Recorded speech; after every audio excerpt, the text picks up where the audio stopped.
Hello, hello, great audience out there, world. That was a great start. Wow. This is episode 6 of A Slice of Humble Pie with your hosts, Titus and Stephanie. For us, it's a fine evening, and we're excited to talk some more. We have some thoughts, as usual, connected to our personal experience, but also just thinking about random things and how it connects with our Christian reality and just wrestling with that, being a Christian in a messy world. And this will be a very good example of that. So, I guess I'll just briefly introduce kind of the purpose behind today's episode is to talk about how do you deal with situations that are beyond your control. So, or that at least feel beyond your control, and you're in the middle of that anxiety filled panic as you feel things happening around you that you don't like or that stress you out or freak you out. And you've gotten to the point where you feel you can't do anything about it. Just that moment of stress. And how to cope with that, and how does your Christianity help you do that, and what does it look like for a Christian to go through that? Does it look different than someone who's not Christian? Yeah, we're gonna wrestle with that, and I'm gonna let Steph take it from here and see where she wants to take it. Oh gosh. Well, as always, we did not prepare for this. Actually, Titus came home from church today. Steph prepared for this. There's a page in front of her. No, this is my journal because I was kind of losing it today. By no means are we prepared with notes or anything. We had a really rough weekend, and it's almost Friday. It's not even the weekend anymore. It's been a really long week, and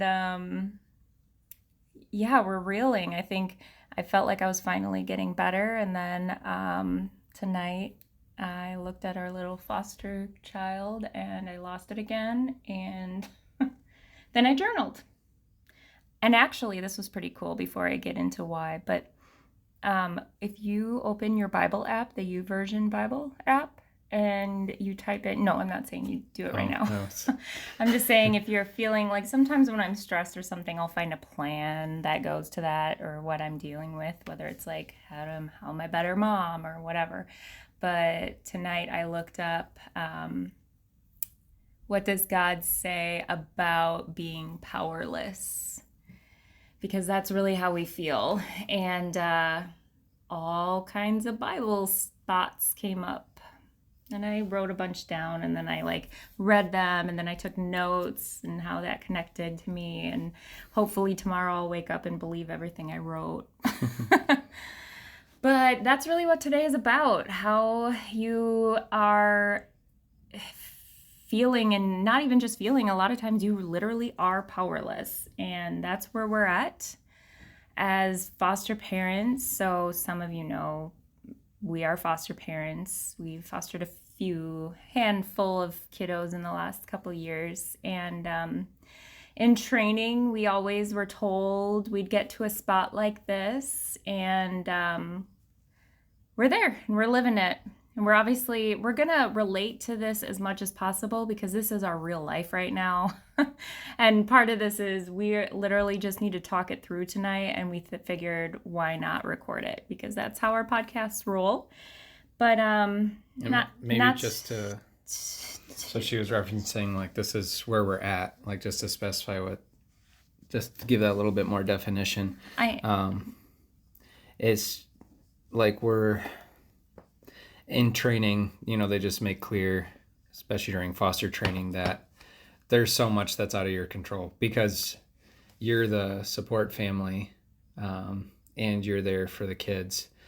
But I don't know how to say this nicely, but it's like you are legal guardians, but at the same time, like in some ways you're pawns of the system. You're trying to be part of the solution. But it's not about you. It's about the kid.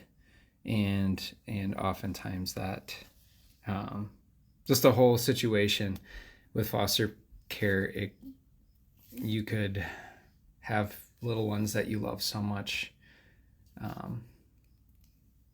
taken from your life. And that's not saying that's what's happening right now, but just that uncertainty, because it's out of your control. It's not like your own kids where you know that they're yours, and it's not at the adoption stage. You're just at this, you're going to help as long as you can.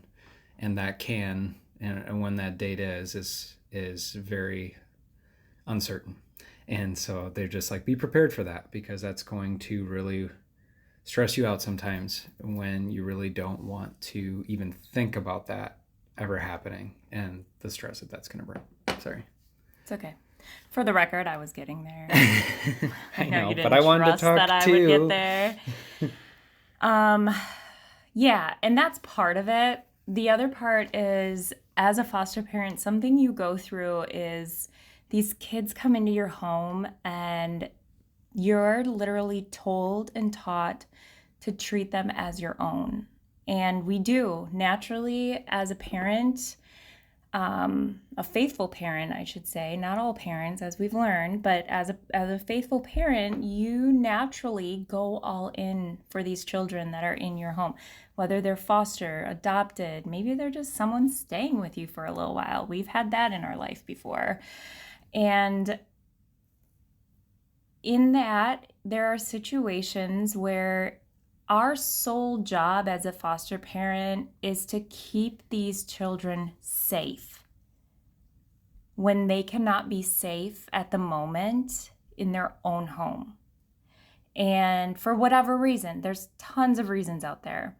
And in doing that, you see and you hear and you witness a lot of things. And while that's very helpful in the situation, the powers that be and the law is entirely a different beast.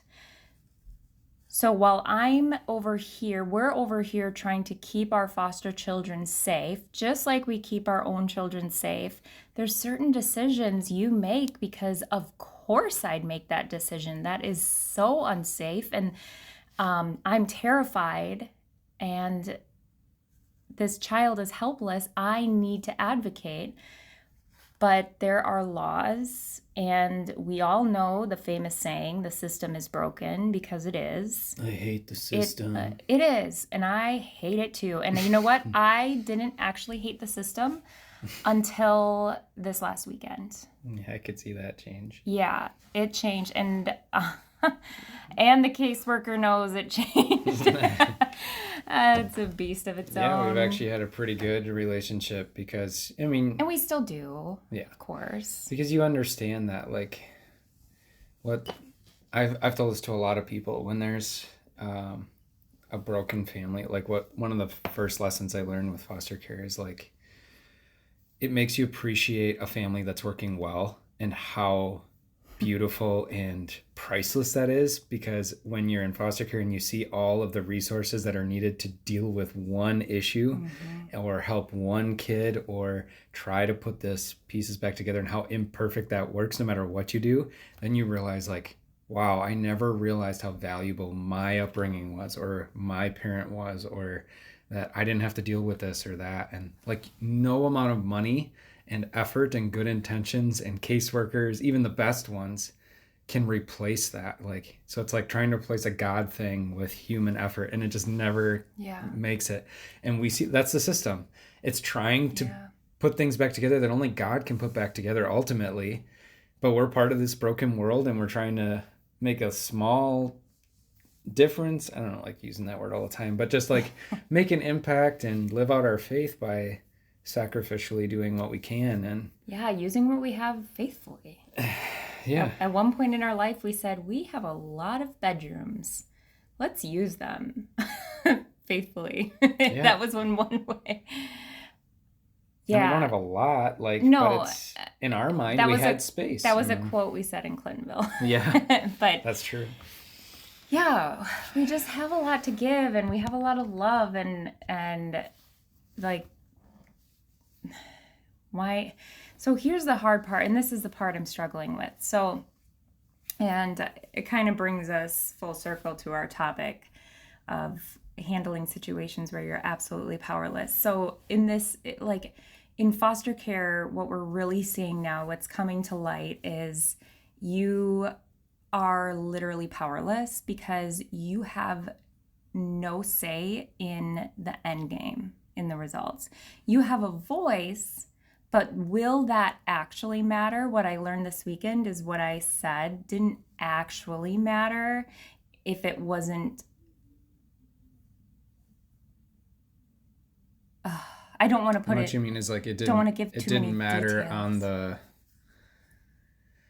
Like what I know, and the caseworkers know, we all know because we are seeing it. We see it this weekend. We know it, but they're legally that doesn't mean anything, yeah. and it's powerless because I don't Your have. hands are tied with a Yeah. lot of that stuff. Hands are And tied. if any of you have dealt with the law at all, you've felt that, like how hard that can be. I know we had, I won't give specific details, but we had someone in our life who was going through a lot of legal things and going through a messy divorce situation where there was abuse involved, and should be clear cut, like you'd think, like here was this woman who was abused and mistreated by someone that she trusted, and you'd think that would be, a clear benefit to her legally, but because she didn't have evidence, because she didn't have this specific thing or this specific thing, or this officer didn't report this or that, like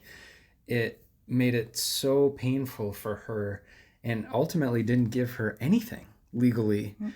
And that's like the frustrating part if you've dealt with the legal system, is like they can only act on specific rules that have been specifically set down, and anything that's a feeling or an instinct or an emotion Or common sense has no bearing in the court of law. or logic. And you're kind of, on one side you're happy because if anyone could just go in there and make an emotional argument and get you into prison, that would suck. You have to do it that way. Yeah.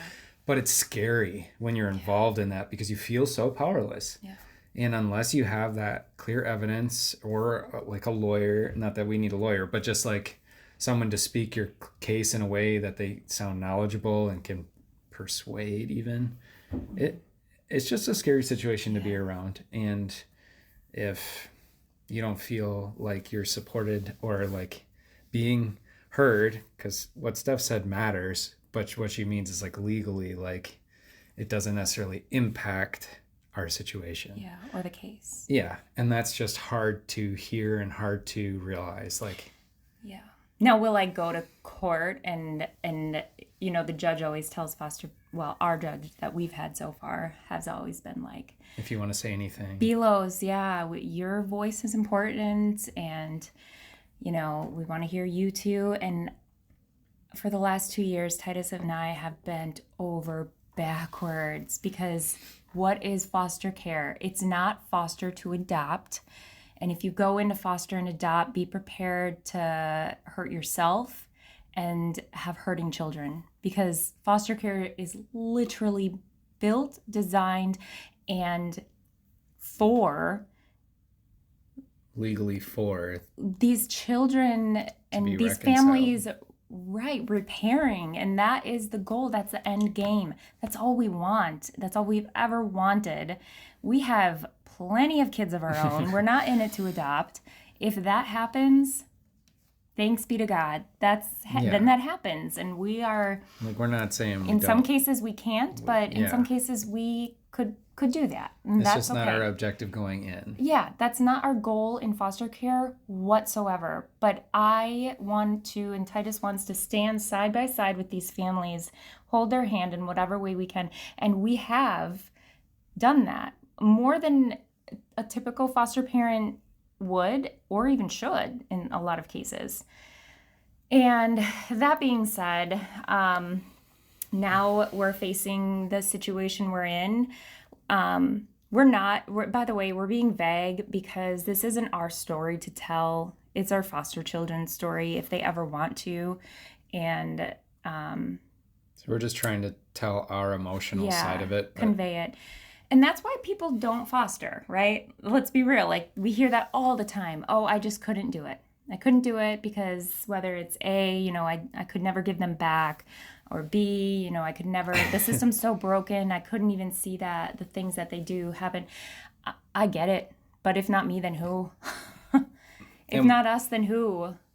Right. And we've thought about this a lot, like when we've been in some really tough places with foster care and just personally too. But it's like, because when you're fostering, you are making an active decision to sacrifice some of your time.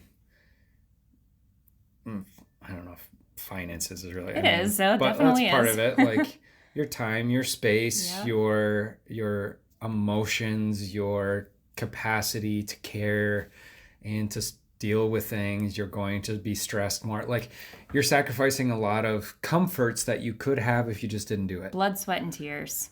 And like, so you really have to have a servant mindset. You have to have a service way of looking at it from the get-go. Because if you go into it saying like, I'm going to do this because it's going to make me feel better. Mm-hmm. Steph and I would make the case that fostering has been amazing for us, but not always. And a lot of painful nights and a lot of things that could have been so much easier or much more complicated. Mm-hmm. So in that way, it's definitely not going to make your life easier. It's you have to think of it like, this is something I get to give. I get to put myself in a situation that makes it harder for me to help someone else out, these children out during this time of desperate need. They just need someone to care for them and to love them and be whatever you can be for them. And trust me, we have not felt as capable as some of you listening to this probably think we are, mm-hmm. and have said that we are. And I think we're very sometimes uncomfortable with that, because we know how much we failed and how much we've exploded and how short our fuses are sometimes and how much we've hurt our own kids because of this. And so then we wonder, are we making the right choice? So all of that. And yet we're reminded by our foster support system and our agency that oftentimes you might be the only one who shows them compassion, mm-hmm. and shows them patience and cares about them. And it doesn't matter if you match up to this person or that person that you're looking at from the outside, or you're being the perfect parent right now. This is good parent advice in general. But you are the person God has chosen in this moment to give them what you can give. Yeah. And that's helped Steph and I just like be humbled in the fact like we are giving what we can give right now, even if that's a mess, even if we are chaotic and crazy. God has given this opportunity to us for them and for us. It's forcing us, and I think this is what we get into now too, is sometimes when you're out of control and you've sacrificed or you've stretched yourself too thin and you just feel like you're flailing, it's in those moments where you finally and fully reach out to God and say, please save me. And you just sit in that suck for a while. But in that moment, God totally rips you apart, which sounds very mean, but it's a good thing because he's forcing you into repentance. He's forcing you into reliance on him. He's forcing you to grow. These are growing pains, and it can be terrible. So that literally reminds me, let me just go through the feelings I had throughout the week. So this started on Friday.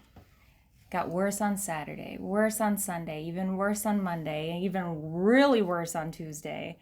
And finally, snippet here, just a side note, if you ever decide that you want to go into fostering, first of all, give us a call because we'd love to talk to you. But go through an agency, specifically CCR, which is Community Care Resources, because if it wasn't for our worker, we literally have a personal social worker who has our back. Will do all the dirty work for us. She comes to our house. We sit at our dining room table once a week.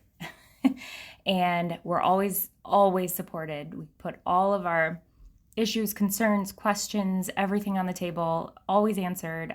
I used to text her like daily. I've cut Yeah. back because I'm more seasoned now, but it's a godsend. But Tuesday came this last week. She came to our house, had a conference call, and this worker of ours has our back so much that she knew I was not in like emotionally. I was so frustrated and so fed up, and I knew the caseworkers can't, their hands are tied. I know this, and our caseworker knows us enough to know that we know this, but I blew up and I got loud. And at one point I said really loudly, I am not finished. It's because she started talking. I think a few times, yeah. And I'm like, no. And if you ever have the privilege to be married to Steph, which you won't be because she's mine, you will know that if you start talking when she's making a point, or like, it's just not good. Well, I can't hear you when I'm still talking. And when I'm talking, there's no reason you should be talking because my voice matters more than yours. You don't have the talking stick yet. But she didn't even like stop me. She wasn't embarrassed. She literally slid her phone over to me closer. And anyways, to keep going. So Tuesday got worse. That was the day. Like, she did do a great, like, She did I was so very, good. because she had our back. I think this was a like, conference call, by the way, with the this county. is a shout out to just her worker. It Yeah. really meant a lot to me and to stuff, because you could just see, like, she was there to speak for us, to defend us, to make sure we were heard. Even if we can't impact the situation, like, we need to vent. We need to be able to express ourselves and express our frustrations. And she did a really good job. And she's on the same level as these people. She's literally the same degree, the same, if not more experience than these people that we're working with, whether it be the county or the state. These people are level with them. They're professionals just like them. And so when you can hear it from a measly old little foster parent, but when you have a social worker on the same level of them that has your back, that is just so empowering. Yeah, it helped us really appreciate our agency in that moment. So while that conference call, I mean, we definitely made our point. Because of the powers that be, we didn't hear what we wanted to hear. It was very sad and frustrating. But that night, at least not yet. I would say in the moment. Exactly. That's what I mean. That's what I'm saying. Yep. So like that night though, I literally, back to what you said probably 10 minutes ago now, I literally like just was like, God, like I'm giving this to you because I cannot emotionally have this. I can't even look at our foster child without crying because I just want to wrap him or her in bubble wrap and legit and never leave my house. And the next day I got a call from the county worker, and it still wasn't the news I wanted, but at the end of that call it was, thank you for making sure this child is safe tonight and I can sleep tonight. And I needed to hear her say that because I know it just reminded me, like, this. And then I said, that's all that matters, right? And we hung up. And then the next day, and I prayed hard all that next day.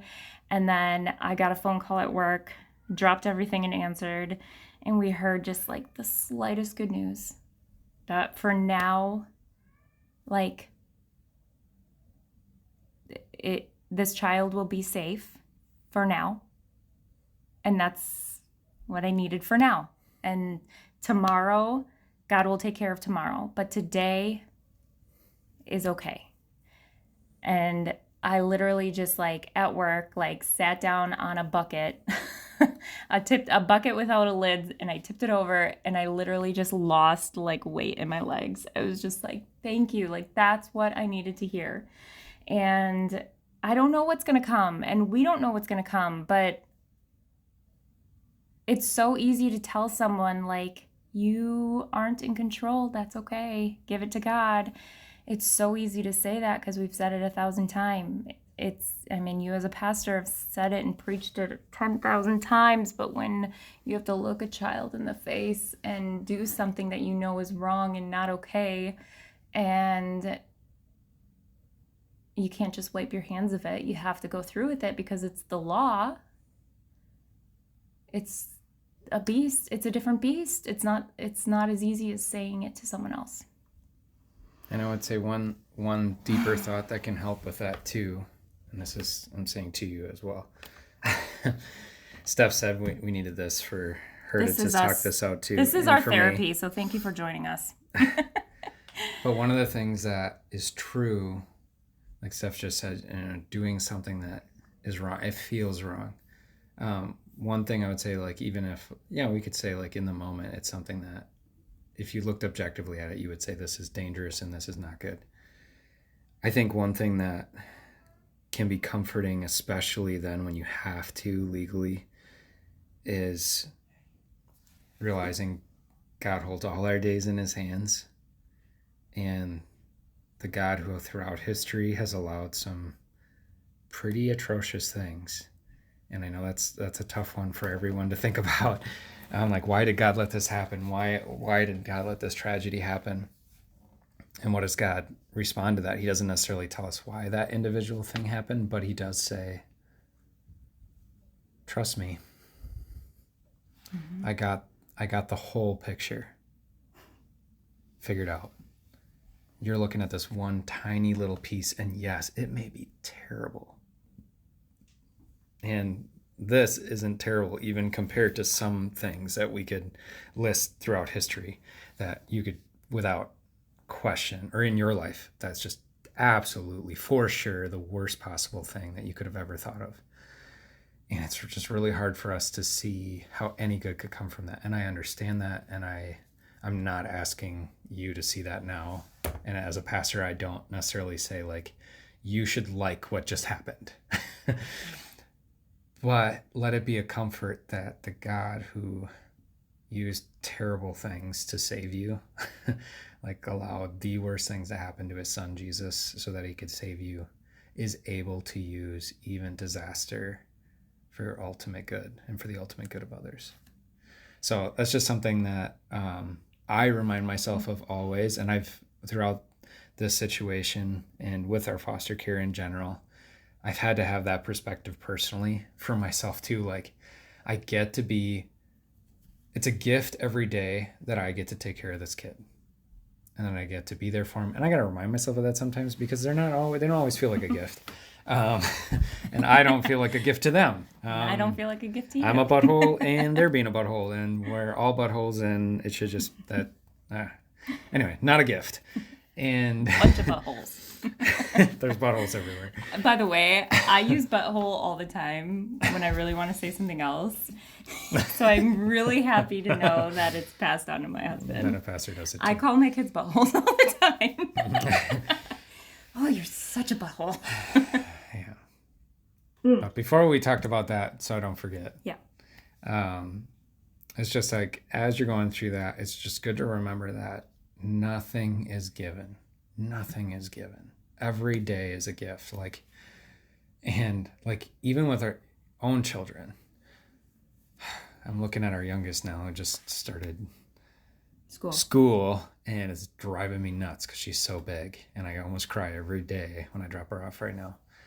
And I have to remind myself with her too, like, every day is a gift. I have no guarantee, especially with her. She should have never been born. And there she is, and every day I get it as a gift. And I don't know, I guess that helps me deal with, like, bad days. 'Cause it's like, God gave me all of this as a gift, and even to suffer with this moment, I would rather go through this than never have had the child, or never had this opportunity to go through this, to feel this way, to feel these emotions, and to love this person so much that it hurts. Like, that in itself is a gift. I know that you can relate, like, and this is not, like I said, this doesn't have to just be fostering. It can be parenting in general. It could be relationships in general. I could say that about my wife. Like, every day I have with her is a gift, and it's good to remind myself of that, because that changes the way I approach a day and how I treat her and how we work through things. And I wake up in the morning excited for that. Anyway, I'll stop. That's my tangent. Okay, so that just reminds me that, like, how we have so much power in Christ, yet so often we're not using any of it. So that means like we choose to live stressed out, weak, powerless, peaceless, and just broken souls. But imagine how Jesus must feel when he looks at us living this way, like we're operating in warfare defensively, not offensively. And I actually wrote this passage down, and I was like literally reminding myself this as you're saying all of that. Like I literally just like meditated on this passage. I was not there for that, by the way. Yeah, so this was serendipitous. This is a God thing. But Hebrews 4:16, let us then approach God's throne of grace with confidence so that we may receive mercy and find grace to help us in our time of need. So that means that we come to the throne naked. We come in full humility, willing to expose our souls before the Lord. And afraid, by the way. And afraid. And Titus and I both know that this boldness and this confidence, it literally comes from spending the regular and consistent time with God without a mask. So, I mean, I was just like about that tonight too. jotting names down, and you can probably add more to the list because I kept reading, but like Abraham, Moses, Elijah, who we've talked a lot about lately, David, Peter, John, Paul. You can learn from all of them, plus a lot more. Like I said, I stopped thinking. But man, it's just a beautiful gift to have God behind you and on your side. Because we are powerless, and I'm so thankful that as Christians, we have hope and we have someone to turn to when you feel like you have absolutely nothing and no say. Yeah, we were just talking about like how awesome our social worker is. Let's use that same idea. Like there's that passage that says we do not have a mediator who is unable to sympathize with our weaknesses, because in every way he has been tempted just as we are, yet was without sin. Like the point there is like he can empathize with you. He maybe didn't sin, so he's not relating to you like, yeah, I've been really unfaithful and didn't trust God either. Like he won't have that conversation with you, but he will say like, I know how hard it is. I've been there. I've felt your pain. I've been in that situation, and I still choose to love you, even though you didn't handle that well. Don't worry, I'll take care of it. So when we talk about the system, like not always working for you, like this system, God's system, always works for you. And like when we are powerless, so like not only can you do more when you embrace that, but like even when you can't, like God is always working behind the scenes for you. So like he's taking care of it while you're falling to pieces. So while you don't trust him, God's not just sitting there and being like, well, I'm going to wait for them to figure it out before I fix this. He's already got it fixed. He's already taking care of it. And he's nursing you back to health at the same time. So he's holding the baby in one arm and he's got the bottle in your face because you're a baby at that moment. And he's got to feed you some milk too because you can't handle anything. Oh my gosh. And he's like, all right, I'll take care of the baby that you're ignoring right now. And I'll also feed you this. And I'll take care of your husband because he's freaking out because you're freaking out. And like, you guys are all a mess. And your other kids are yelling at each other. And I am a mess. We actually wanted to do this podcast like the night of, I don't know, Tuesday, probably after the conference call. We waited till today. Oh my gosh, I would have been crying the whole time. You guys would have been like, get your act together. Today I'm better. I would have been a blubbering mess. To say a different word than act. But keep going. You don't even know me. No. No, but honestly, like, it's frustrating because sometimes God will, like, form a shield around you, basically just, like, not letting anything in to hurt you or touch you or do anything. And then other times it's like all of these things slip in, but yet there's God saying, like, going head on and battling it. And I think what's so frustrating is, like, you go through that and you're like, I've been here before. Yeah. I know this. I've fought this battle. Why did I get so stressed again? Then you get so mad at yourself.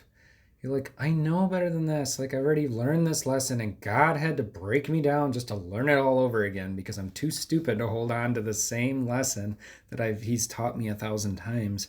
But I had to learn it again because Totally. I started doing it without him again. Isn't that so frustrating that your human nature is so, I don't know, like so. There's many personalities. What's the word when you're trying to drown something and he won't drown? He's like so murder. No, like Attempted of homicide. the person who's trying to save himself. Like, what would you say? Like, he's so like squirrely. He's so like because we use baptism. Okay, so Luther is the one who makes me think that. So I'm not the first one who's super weird here. It was Luther, and not just Luther, other people. It says in the Bible, but it says drown your sinful nature, like push him under the water, like the you that doesn't trust God. God literally says drown that person. Isn't that crazy? Like, my gosh, she's been telling me that all week. Kill that person. Like, this is not you. But when you're afraid and when you're stressed, like that person just rears its ugly head and says, like, no, I need to control. This is terrible. You're terrible. Everything's terrible. Exactly. I hate you. You don't care about me. And it's like, you don't like that person. You don't want to be that person, but like it rears its stupid head. And you have to go back with God into his word. He has to bring you to repentance. He's got to break you down until you're willing to drown that person again and say, like, let go. Let go. Yeah. Because God's got it. And for me this week, it was, let me at him. Like, I am going to make this, I'm going to fix this, and I am going to teach a lesson, and this is not going to happen because I'm not going to let it. But really, I'm just a peasant. Your mama bears come out, and you just, as a mom, like, I think of our kids, like, any situation like this came up, like, no question, there would be no issue because it just wouldn't be allowed. But we don't have that say. Yeah. And it sucks, and it sucks, and it sucks. And the reality is, even with your own kids, you ultimately don't have that final say. And that's something that every parent has to wrap their head around as their kids get older. They're loaned to you, and it's such a beautiful blessing. And thank God that the parents of my children, other than me, is God. Yeah, I love fostering for God. Seriously. He's so just. And that's our big system that saves us in this system, is that our God is in control of every system, and he's stronger and can overrule it at any time. And maybe, like you, these people listening have like many monsters. Like, there was a point this week where I was so frustrated and emotional, like I felt like a zombie. I was so irritable. And Titus said the words to me, like, I feel like the reason I'm not as, I don't even know what the word is because I have other beasts that I'm battling right now. And there's other fires that need to be put out that he is ultimately not in control of, and it's frustrating. And especially in a ministry too. He feels responsible, and there's people that are like relying, and he's feeling like he's letting them down, and it's hurting, and it sucks, and it keeps us up at night. And now this is here, and it's keeping me up at night, and I'm reeling out of control with this, and so is he, of course. Who wouldn't? But then there's this other beast that's also, so it's like, like I'm used to it, and I'm over here like, I'm not. And this sucks. You need to pity me. So one of the statements I made at the beginning, though, what does it look like when a Christian goes through these things? Have we described that to you? It can look really messy. There was a day, as a pastor's wife, I have to admit, there was a day this week that I confided into, I'm pretty sure, our personal social worker with our agency. I confided and I said, Shannon, if I had seen this person in person, when I heard everything, I would have punched him in the face. I don't think I would have been able to not physically done something. And that's coming to you straight from a pastor's wife, so. Yeah, you're going straight to hell. I if my actions dictated if I went to hell, I would be going straight to hell. So, do Christians struggle? Yes, my friend, they do. And it's almost harder because it's also battling, like, I know what my God says, and I know I have faith, because it's even more enlightening to how much my actions and my own self is not in control of that faith. Because if it were, I would not be a Christian. I would have ruined it so many times over. And you really hope, like, even though God doesn't promise an easy life, you think, like, I'm going to have this terrible time, and then I'm going to have this come to Jesus moment, and I'm actually going to read my Bible for a good amount of time, and I'm going to find this awesome passage, and I'm going to read it, and I'm just going to have this hallmark moment where now I feel amazing. And now everything's butterfly good. and rainbows, and I wake up the next day, and I'm a Jesus person from a cheesy Christian movie, and everything's great and fantastic. But that's not reality. And that's not what God describes. And like, if you think that's what happened to Paul when he's sitting in prison and he's waiting to be put to death, but maybe he'll get a chance to talk directly to Caesar before that happens.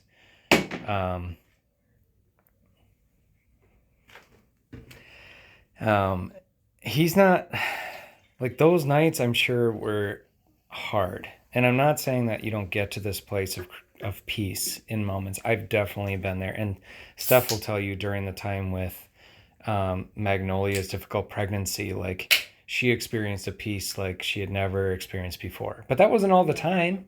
I mean, we still had nights where I had to talk her off the ledge because she was ready to freak out and, run away from the hospital. She's like, please kidnap me. I miss my family. I don't want to be here anymore. And they're trapping me and they won't let me out. And I had to be like, if I take you out of here, we're going to have to pay $100,000 plus. You just didn't want to pay. Yeah, like, I don't want to pay that money. So, like, we leave here, we lose all that insurance money. That's not happening. So you're staying here. Wow. That's the real reason. Also, I trust that the doctors know what they're doing and you're going to listen to them because I don't want you to die. But, that's secondary reason. Also don't want to pay. Anyways, so I guess my point with all of that is, it can be very hard. Yeah. And as a Christian, you can know the truths of God's word, but emotionally still be a mess.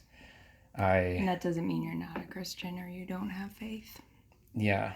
And I've now had the privilege of talking about my depression and anxiety. And that's one of the points I always make, is that emotions and faith are not the same thing.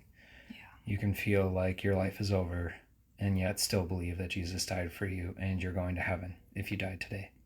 Speaking of depression and anxiety, it probably doesn't help that this is the week that I am, like, really weaning off of my anxiety meds. No, they're connected. I have it's withdrawals a tough situation, from that. But you don't have the thing that was helping you kind of deal with those extremes. It's like, you want off of these? Well, let's see how good those coping mechanisms work now. At least God's just showing you're surviving. Yeah, I mean, that's, like today, that's a I gift. didn't cry. I didn't cry today. Progress. Yeah. Even when I decided to, like, look up some verses on YouVerse, or whatever, on the Bible app, and YouVersion, I wasn't crying. But I was looking at my foster child while that foster child was smiling at me, loving me, And then just looking up to me to take care of them. Go back a year and he wasn't even a thought in our. I know. And that's just so like. Isn't that crazy, you guys? That perspective, how quickly God can change your life and how dependent He can make you on the changes He forced on you. Whatever you have today, that could look so different in 7 months from now, 8 months from now, 6, 5, 4. Tomorrow could look so different. And God promises to work for the good of those who love Him, who have been called according to His gospel. That's a promise. God doesn't promise it'll be pain-free, but He does promise that He has a plan. Yeah. And as good children, we always trust our parents to know best, right? Especially our Heavenly Father. And now my job ultimately, what the Bible told me today when I looked it up, is that I have to check my heart before I do things. Because when I'm this emotional, there are certain things I want to do. And then he's like, wait, is this for good, or is this because you want to go back to Tuesday night and punch someone in the face? Is it something you're doing or because you actually believe that I'm handling this? Yeah. Or is it because you still think you need to handle this? And maybe not even handle this, you just need to kick some butt. Like, let me at him, God. Let me at him. Like, I need to pay him back, or I need to do this, or it's just it's so easy to want to just have like that spiteful heart. It's our nature to have a spiteful heart. I've gotten really good at that over the years. I'm not good at it. I've learned so much about my spiteful heart that it's been like it's been more like in my face, and I've been able to recognize it more. And I honestly haven't felt a deep spiteful heart. I can say I don't know if it's been years like this, where I actually, like the worst day of all, where I literally had so much evil spiteness. I don't know the last time that I've ever felt that, or even just a glimpse of that much spite. And today I don't feel it at all. Today it's like, literally feels like Landon said, like, you pray, and he's like, no, Mom, in our episode, like, no, seriously, like, I literally mean I pray and I literally feel the knot untying, and that is literally how I feel. And today I don't feel spite. I feel sadness. I think I'll always feel anxiety, but it's just the unknown is hard. And I feel more content, though, in knowing that, like, these lawyers, especially lawyers that, are on the defense, anytime you go to court or you're a foster parent, and the court-appointed free lawyers that the people get, like, they're not there for justice. Lawyers are there to represent their rights. That's it. They might know what justice is, but they're not there for that. So they're not gonna, you can tell them till you're blue in the face what's right and wrong. They're not there for that. That's not what they're paid for. They're paid for, what are your rights, and I'm gonna represent those. And all of that is out of my control. But I know that I have a God so much bigger than that. And to see myself, like, on my knees the other day and night, just like literally feeling my soul come out of me in my prayers, just like literally giving it to God, and then having that little slice of good news that I did not honestly think would happen, even just that little bit. And it's like, completely, thank you, God. Because I am of little faith, and yet you're still in control. Even when my faith is little, you are in control, and you still feed me my faith. And you've renewed it once again. So hard. And now we've put our little child to sleep, and now I want to go get them and wake them up. So, you don't get to sleep. You have to No. comfort me. Yeah. This is about me. This is your job. Take care Love of your me. parents. You feed mama. Feed your mama. This is making me wacko. I think I also, my coworkers are so done with my shenanigans. Today, I think they were so done with me. I am losing it, and I feel like I need to buy a gift card for all your coworkers I and know, say 'cause for thank putting you up to for me. taking my wife, babysitting her for half the day today because I really needed a break. Somebody needed to do it. I needed some time to worry about. And my boss is off, so it's like my coworkers and like my technical like supervisor person. Yeah, they put up with me every day, and then they tell me to come back and do it again. And they tell you that you make the environment there wonderful, so They they love you. do. See, everybody needs a little crazy in their life. A little crazy. Well, Anyway, thank you for sitting in on our therapy session. yeah, this has been great. You can bill us. You can send us a bill that you listened to this and made us feel better. We're probably not going to pay it. You know how Titus is with his money. He won't even let me leave the hospital. Not for my health. No. For the bill. There we have it. But yeah, we have a great and beautiful God who has all things in his hands. And I just look forward to having that conversation with Jesus when I get to heaven, as we just walk along the beach and he takes me down memory lane.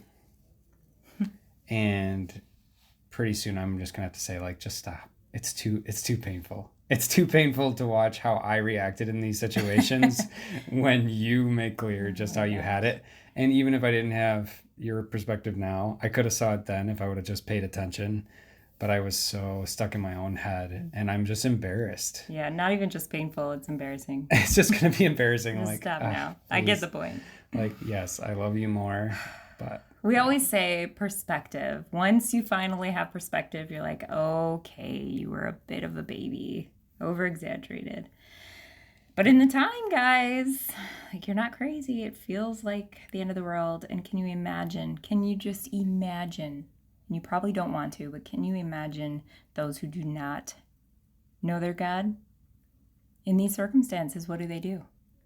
you got nothing They to got look nothing. to tomorrow. You don't have an eternity on that side that we look forward to that'll balance out things. Not only are they powerless and their hands are tied, but they don't have someone on their side whose hands are never tied. And probably helps us understand, if you take some time to think about that, just all the broken families that are out there. Yeah. Because they're trying to fix things and they're just like, if I don't do it, no one will. And they have no happy ending, no hope beyond themselves. And that makes people do crazy stuff.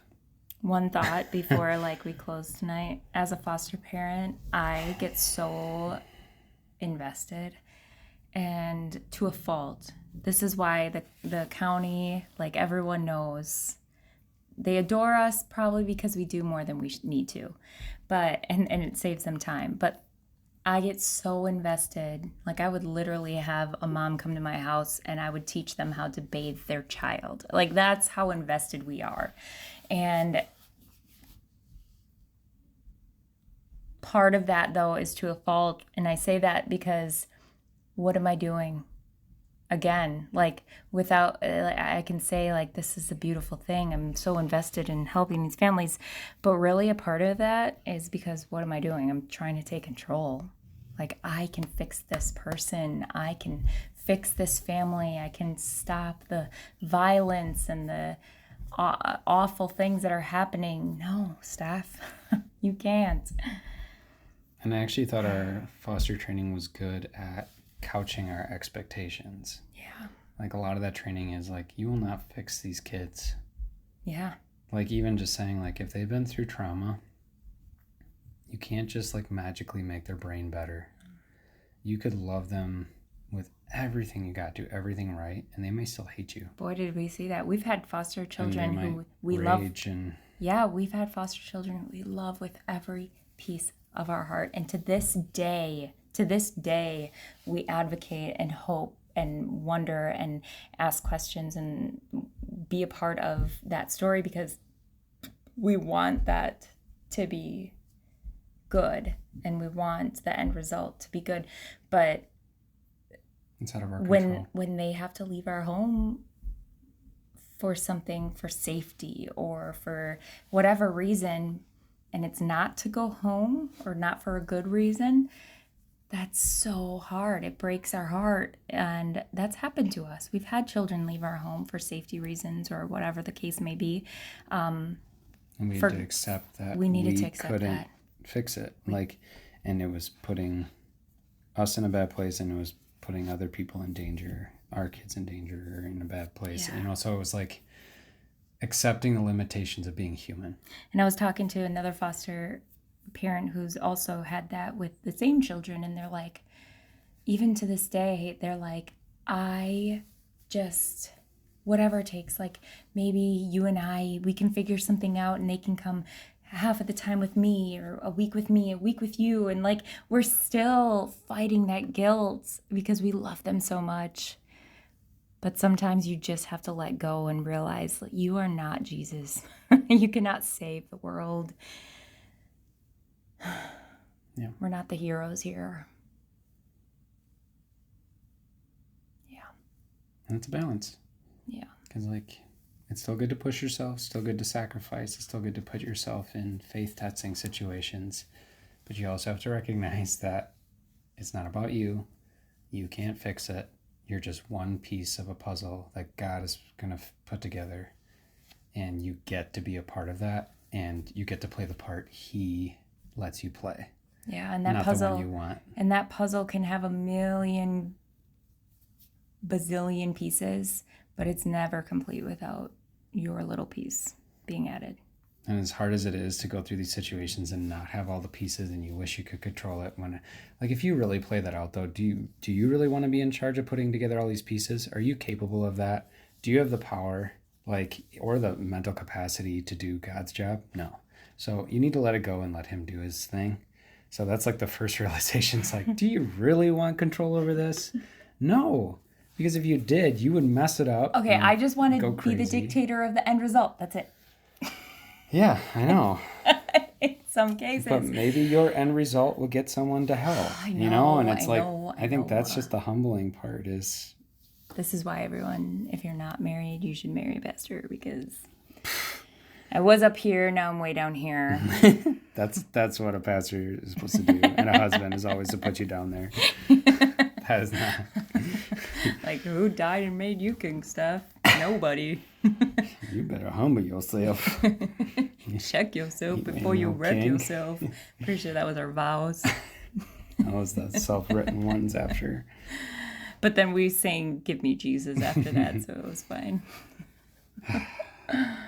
All right. Should we go to bed? Because tomorrow's another day, and I don't know what tomorrow's going to bring. Yeah. I'm sure you don't either. But if you spent this time with us, thank you. Yeah. And if you feel similar, you are not alone. Yeah. And we understand, and we are with you as we do, with God's power, strive to trust Him. Thrust Him. Trust Him. Oh, we're trusting with Him. our lives. Not thrusting Him. With the lives of our children, with the lives of our spouse, and everyone. And take that load off. Doesn't mean we're not going to get up tomorrow and try our hardest to do everything in our power to be a part of this. But ultimately, go to sleep knowing that God's got it. And He always does. What's our favorite saying? That's what I'm kind of... Work all day as if you are in charge of everything, but go to bed knowing that absolutely nothing depended on you. Remind me that. It's a good way to strive and yet be at peace. Yeah. So God is for you, not against you. And if He is for us, who can be against us? He who did not spare His one and only Son, but gave Him up for us all, how will He not also graciously give us all things? Peace, my friends. Good night. Good night.